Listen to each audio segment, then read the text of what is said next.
Well, today, really this whole week, we're going to talk about solving equations involving rational things. So solving stuff like this, I'm going to get notes out. And then we'll get into, some more of what we do with them and see some application stuff too.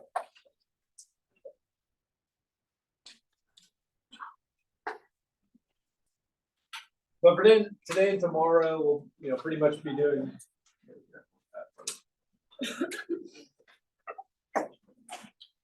Today and tomorrow, we'll pretty much be doing kind of the mechanical stuff, figuring out how to work with them and how to actually go about solving.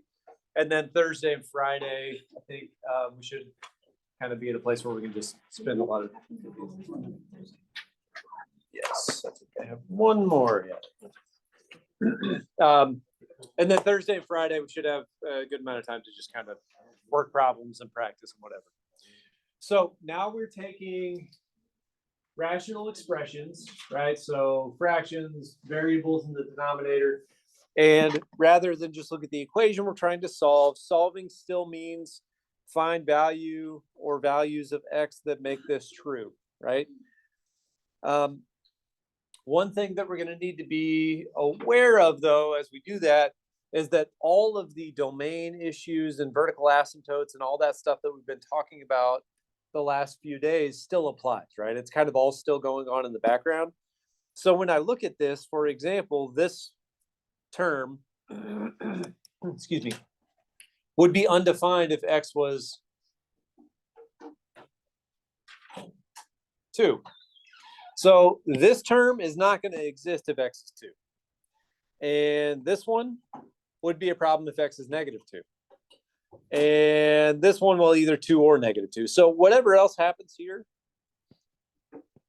x equals 2 and x equals -2 are, well, they're problems, right? Things would be undefined. One or more pieces would be undefined at 2 or -2. What's going to happen is we're going to do some algebra stuff to take this thing, which is, scary and new and intimidating, and turn it into a thing that we know how to solve already. But when we do that, sometimes we lose some of this kind of information about domain and where it exists and everything that's going on in the background. So we're going to have to make sure to look out for extraneous is the word, extraneous solutions, or like a false positive kind of thing, right? Like I could have 2 show up like it's an answer to this, only that doesn't make any sense in the original context of the problem, okay? That's mostly a problem for later, though. We'll worry about that in a minute. First, let's figure out how we're going to deal with these. What we're going to do to solve rational equations is basically do some fraction algebra type stuff, do some fraction manipulation to get the thing to a point where it's not rational anymore, right? Where it turns into an equation that I know how to handle already, which is going to end up being a polynomial. But to get there, we need to make sure that we're okay with how you do something like this. So how do we add a half and a third? Apart from type in 1/2 plus 1/3 and then hit the convert it back to a fraction button. What do you do? Get a common denominator. What is a common denominator? 6. For this one, it's 6. In general, it's basically a common unit that you can put them both into, right? So denominator of a fraction tells you what kind of thing it is, right? Think back to, I don't know, 3rd grade or whatever, when you did fractions the first time. And you looked at lots of pictures of a pie with different size slices or whatever. 1/2 means cut it into 2 pieces and keep one of them, right? 1/3 means cut into 3 equal pieces and keep one of them. The reason we need a common denominator to add is that right now it's, apples plus oranges basically. And I can't combine those. I have to put them into terms of the same kind of thing first. So the common denominator for these being 6 is because if I basically put these, overlay these, then what happens is I get 6ths, right?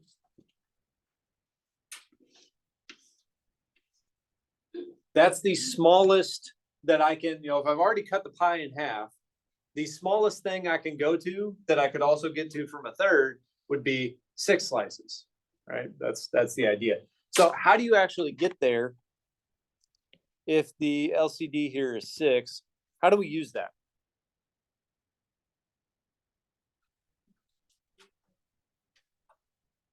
You multiply by the thing that's missing, right? Least common multiple is the same thing as the least common denominator is the same thing as the least common multiple for 2 and 3. So you multiply up to whatever it is, right? So 1/2 I need to multiply by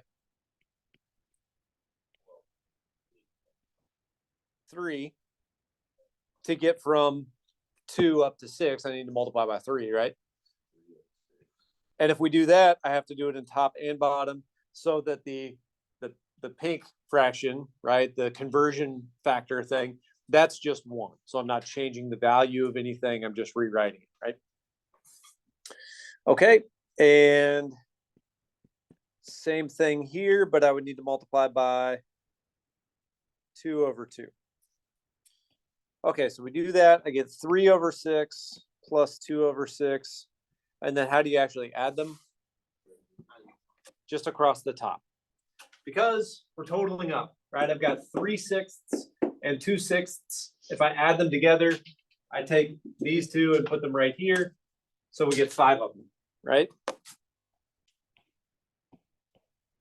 So the denominator is basically just what kind of unit it is, what kind of thing we're talking about. The numerator tells you how many you have. These are the same. So, okay, it's apples and apples now. 3 plus 2 is 5. But still talking about, apples, right? Still that same thing. And then of course, if you can reduce, you reduce. But that's how the operations work, how the arithmetic works. So figure out what the common denominator is. It's smallest thing they both go into multiplicatively. And then rewrite by multiplying in whatever's not there, whatever's missing. All right, so let's take 5 minutes or something. Y'all work on the rest of these. Go, in order A, B, C, D, and they should be kind of increasing in complexity a little bit, but the idea is the same all the way through. Smallest thing that both pieces go into, and then you work up to that.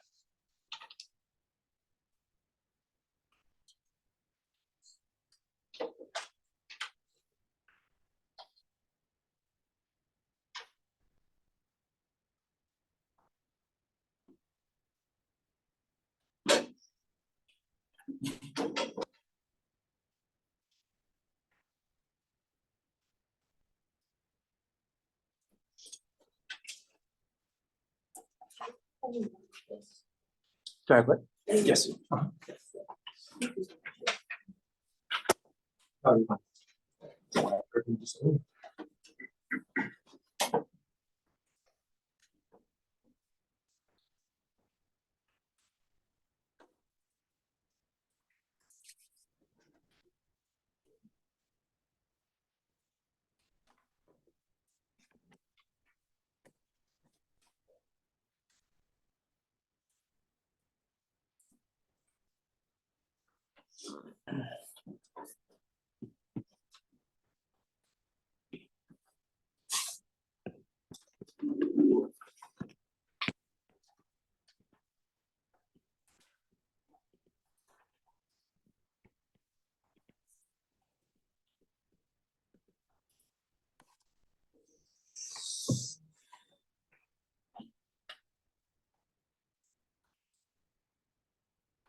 Yeah, sorry about that.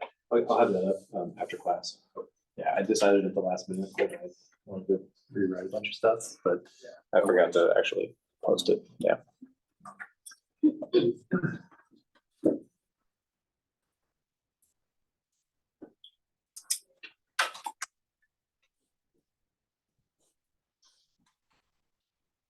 Okay, smallest thing that 2 and 6 both go into. They do both go into 12, but they also both go into 6. So 12 is a common denominator, right? And if we're working with number fractions like this, 12 is fine, right? 1/2 would be 6/12. 1/6 would be 2/12. We add, we get 8/12, and then we reduce, right? And that's not a big deal. For the stuff that we're going to be doing where we've got unknowns, right? X is involved and we're going to need to solve. It's going to be a little more important that we find the smallest one, the least common denominator. So the smallest thing that 2 and 6 both go into would be 6, because 6 is already a factor of 2, right? Or a multiple of 2. So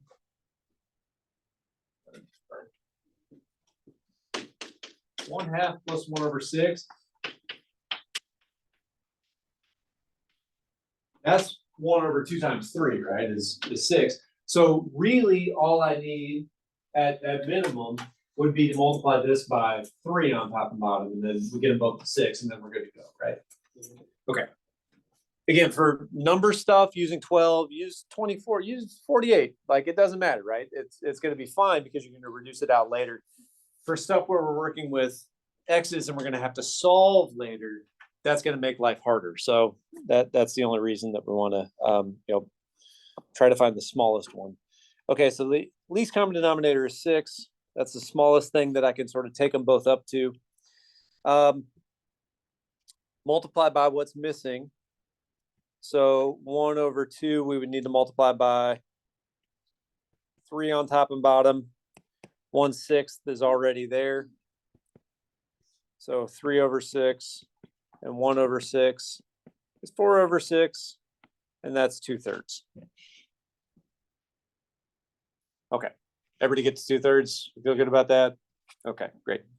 Okay, now, what if the denominators are 2 and some as yet unknown or variable thing like an x? Best we can do is 2x then. I don't know anything about what x is, and it's meant to stand for a bunch of stuff. So they don't have anything in common.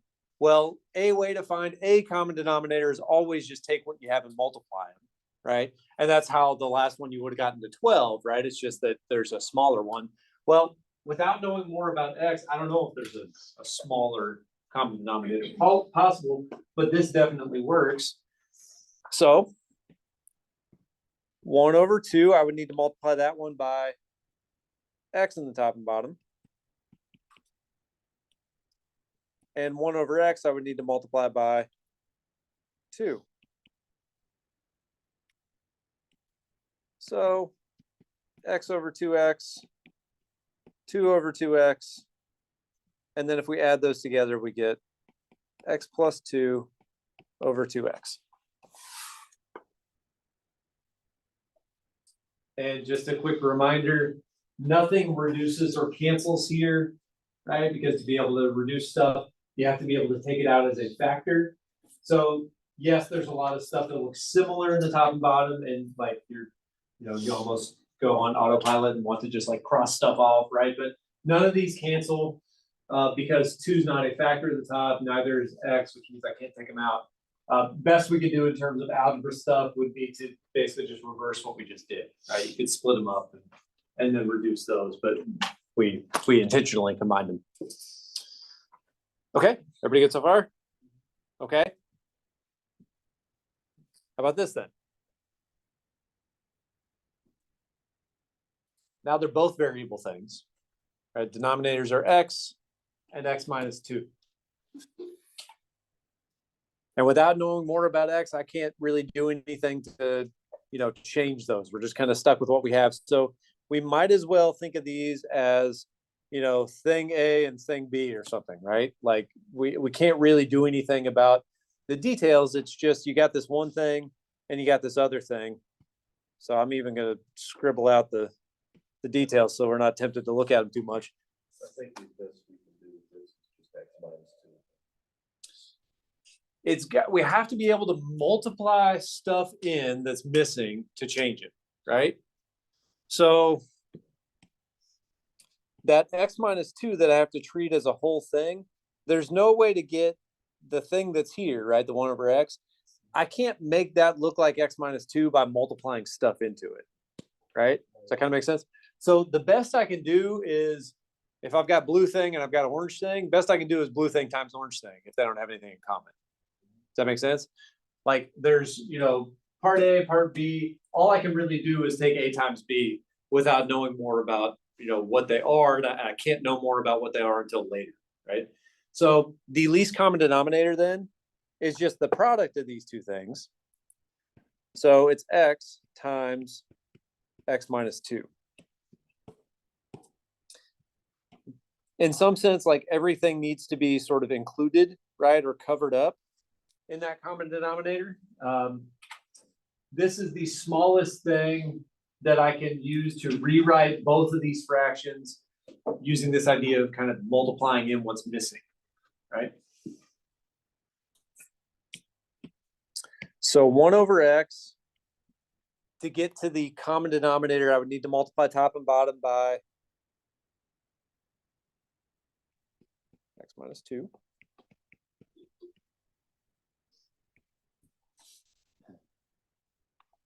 Okay. And then that one I would need to multiply top and bottom by X.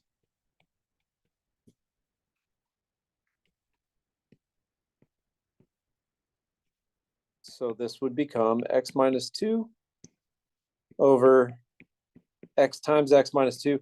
You can multiply that part out if you want, depending on what we're doing with it.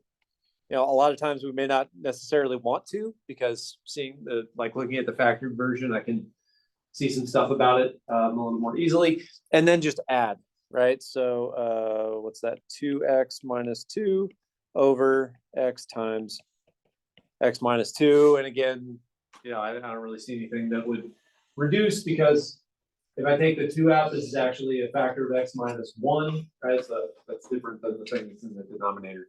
The point, though, the thing that we're really focusing on right now is looking at this and identifying what the least common denominator would be, right? So like that kind of that first step. So we're getting a good feel for how that works, we think, even when it looks kind of complicated. Okay. Now tell me about this one then. Multiplying by each other. That's it.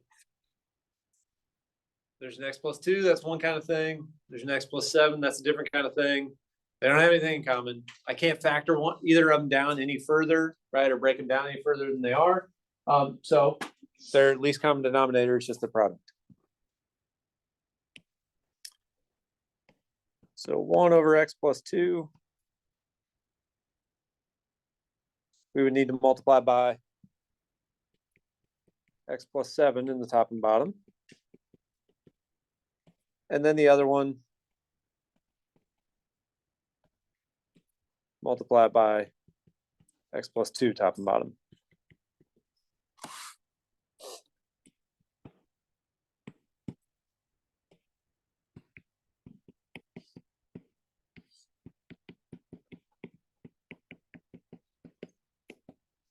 And X plus 2 over X plus 7 times X plus 2 individually. That's 2x plus 9.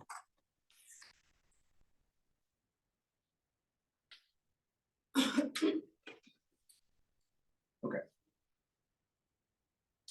Realizing now these are all addition. If you were subtracting, you would just do the same thing, only subtract here. Careful though, if you subtract here, just make sure that you subtract both, both all parts of it. Okay, cool. Anything different about part F?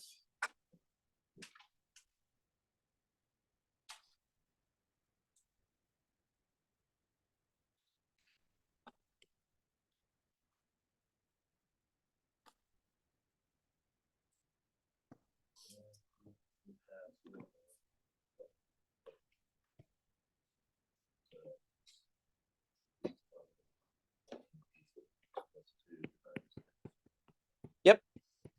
This is like 2 and 6 again, right? Like the whatever it was, part B, the second one that we did. It's like that again, right? There's x plus 2 here, and then there's x plus 2 times x plus 7. I can get both pieces here, right? If I take this one and multiply by x plus 7, I can build it up to look like that. That means that's the least common denominator, right? Just like 2 and 6. Oh, it's still here, cool. Just like here, I had 2 and then I had 2 times 3. So all I really need to do at minimum is work on this one to, sort of build it up. It's the same idea here. Just, looks more intimidating. Okay, so this would be 1 over x plus 2 times x plus 7, top and bottom. And then the other term we can just leave alone.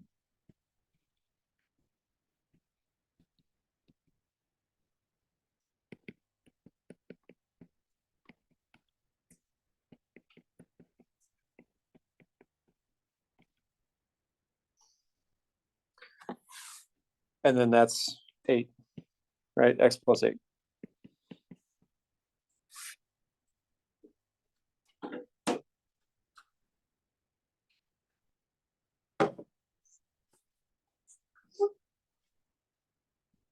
Okay. Does anybody have any questions about that part? Like mostly identifying the least common denominator and then kind of how you use it. Feel okay about that? All right. That's going to be how we get into these problems where we're solving a rational equation. That's going to be what we start with, right? Finding the least common denominator. And then that's going to be kind of our main leverage to take this thing and turn it into something that's more familiar that I know how to solve already. We're not really going to, be developing like new methods for solving, new techniques, new formulas, whatever. We're just going to take this thing and make it look like a thing we already know how to do, right? And this is going to be kind of our end. So take a look at this and think about finding the least common denominator for everything that's there.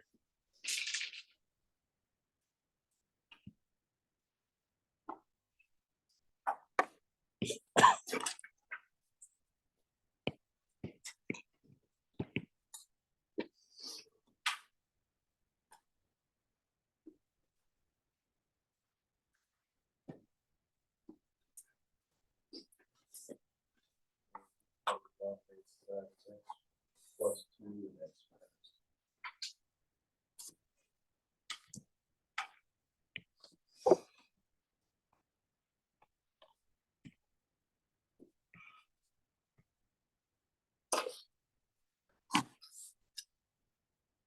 X minus 2, that's one of the denominators, right? So we've got that kind of thing, right?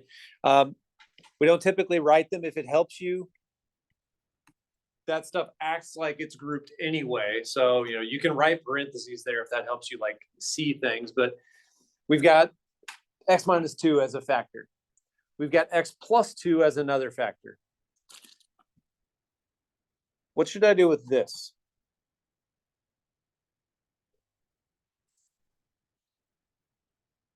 Start by factoring it. That's the same thing as x minus 2 times x plus 2.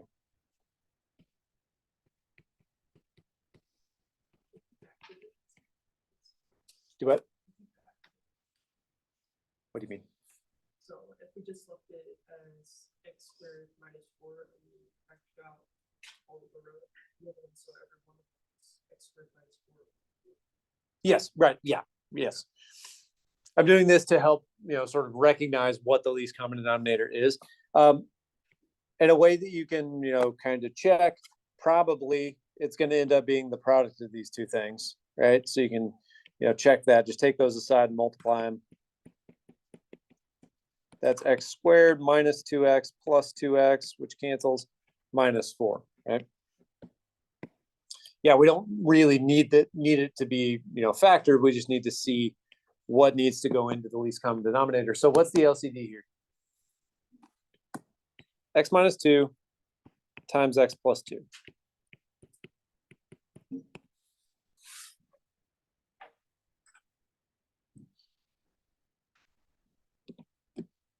Okay.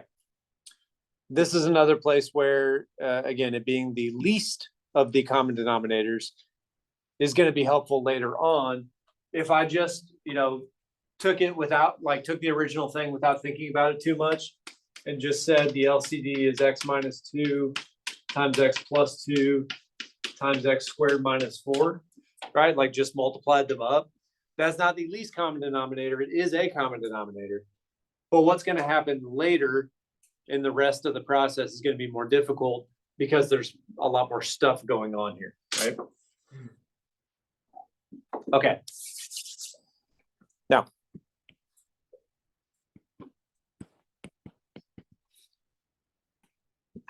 if I want to combine things and actually use that common denominator, what do I need to do to the first term? Multiply it by x plus 2 over x plus 2. And the second one is missing x minus 2. And again, all this stuff you treat like it's grouped. The stuff on the right-hand side is fine. I don't need to change anything there. Okay, so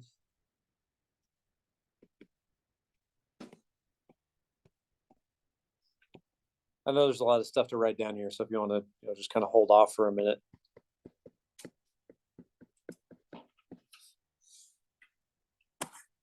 The point of getting the common denominator was so that I could combine the two fractions, right, to make them the same kind of thing so that I could combine them.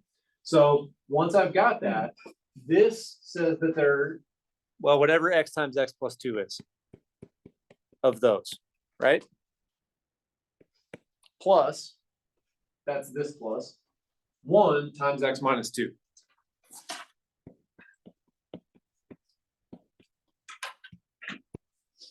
Right, again, that's that plus, right?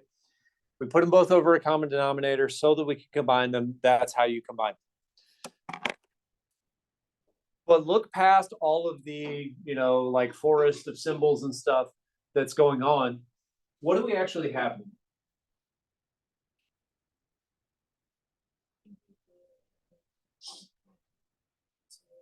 We have one big messy fraction on the left equal to a different big messy fraction on the right. Yes, but what's the denominator here? It's that LCD, right? It's x minus 2 times x plus 2. What's the denominator here? It's the same thing. The denominator of a fraction tells you what kind of thing it is. So what we have is basically we've taken this thing that was, apples plus oranges equals bananas or something, right? Like that doesn't make any sense. We've combined it, we've turned it into this many apples equals this many apples, right? Does everybody see that? Like the denominator tells us what kind of thing it is. We've got the same kind of thing on both sides. For them to be equal then, what has to be true?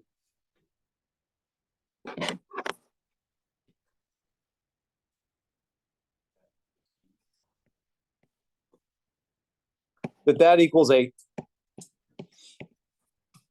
If those are going to be the same, because those denominators are the same, right? Don't worry about what it is, just that they're the same thing. The only way that would be true is if the top's the true. Because the numerator tells you how many, the denominator tells you what kind. They're the same kind, so if this many equals that many, well, this many needs to equal that many, right? That's what's happening. Again, there's a lot of noise here. There's a ton of stuff going on, but big picture, that's what we need to figure out, right? So the reason for getting the common denominator and doing this to like manipulate and rewrite is because then I get to drop the denominator part and just look at the stuff across the top. And if I simplify that stuff, well, hey, it ends up being a quadratic, and we know how to solve those, right? So it turns it into a thing that we know how to deal with, that we know how to solve, which is why we don't have to go figure out a new method or technique or a new formula or whatever, because this just reduces down to a polynomial. And we know as much as we're ever going to know about solving those. Okay, questions about that? Okay.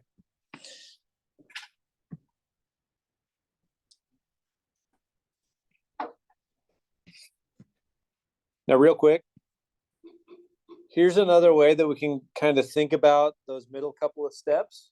It's not really different. It's just a different way of sort of thinking through it. We're going to end up in the same place.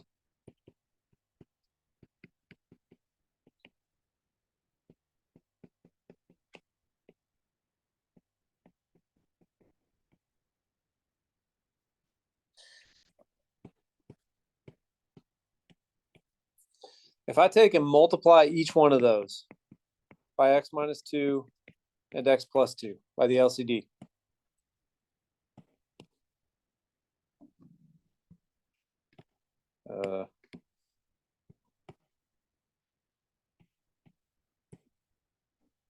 here too, but it doesn't really fit. Multiply the whole thing by the least common denominator. What happens here? The x minus 2's cancel. And what are we left with? Okay. And the next part, this term, x plus 2 cancels. And we're left with 1 that was in the numerator, right? Times x minus 2. And on the right,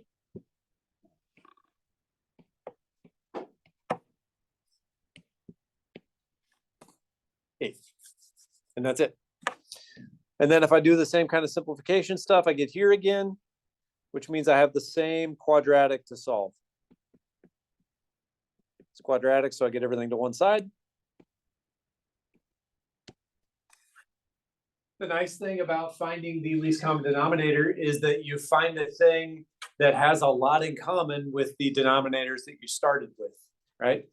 So if you want to clear everything out and simplify the equation down to something that we know how to deal with a little bit better, you can just multiply everything by the least common denominator. A bunch of stuff cancels, and we end up doing the same thing that we did otherwise, but it's a little bit cleaner, quicker, right? Easier to write down. Either version works. I don't care how you do it, as long as you're good with getting there somehow. Now we need to solve this stuff.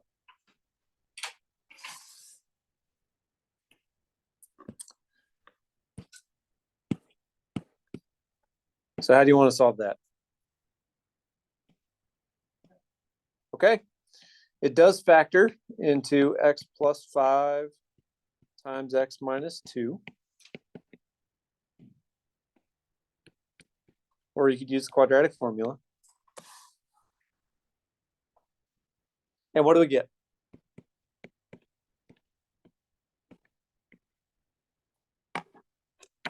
Negative 5 and 2.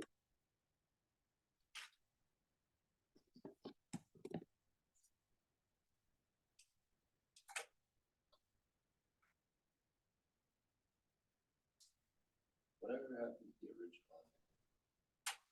The original what? -4 in the denominator of 8 over. So it was x squared minus 4. So that factors as x plus 2 times x minus 2. So it didn't really go away. It's just that, it's like we had basically like we had something like this, right? I've got a 2 and a 3 and then their product. So that tells me about the LCD, right? That's why I didn't need to write that out somewhere, because it's the product of the two other things. Yeah. Okay, so negative 5 and 2, but Look all the way back to the original thing. You try to let x be 2, what happens?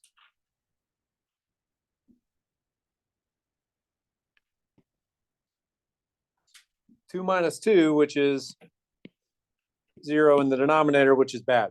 There's a vertical asymptote there, right? 5's fine. 5 I can plug in and, I just get some number in the bottom and, I assume it works out okay, but 2 doesn't work. So we have to think about solutions here and make sure that they make sense in the original equation too. All this stuff that we did, once we get, the hang of it really, like this is all really nice because it lets me take this messy, awful looking rational thing we started with and, a couple quick steps, I clear everything out. It just turns into a quadratic, which is like comfort food at this point or, ought to be.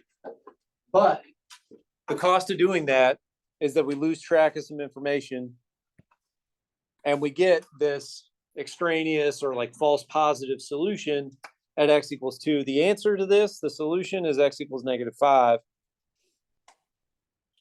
But 2 shows up like it ought to work too. So you can either, once you get down to the end, remember to go check, right? Or a lot of these, what I'll do is at the beginning, when I do this, right? When I figure out what the least common denominator is, I will also write myself a note and say, x can't be 2 or -2. And, make it big and flashy, write it in, bright orange or something so that it's kind of on your mind as you're working through stuff, because there's a lot of other details here that you got to work through. And then you forget about, what you were doing in the first place. And you get here and you just, celebrate like, yes, I'm done. I can move on with my day now. Right. And you forget that, oh yeah, I need to be thinking about, where stuff came from in the first place. It doesn't mean that either of these are going to show up as possible solutions later on, but it does mean that stuff here was undefined in the first place at 2 and -2. So if they show up, I got to remember to toss them out, right? They're no good actually. Other stuff is fine. Okay. We will pick up here tomorrow. I want you to try number 1 on your own tonight, and we'll pick up there tomorrow. So y'all hang on to those.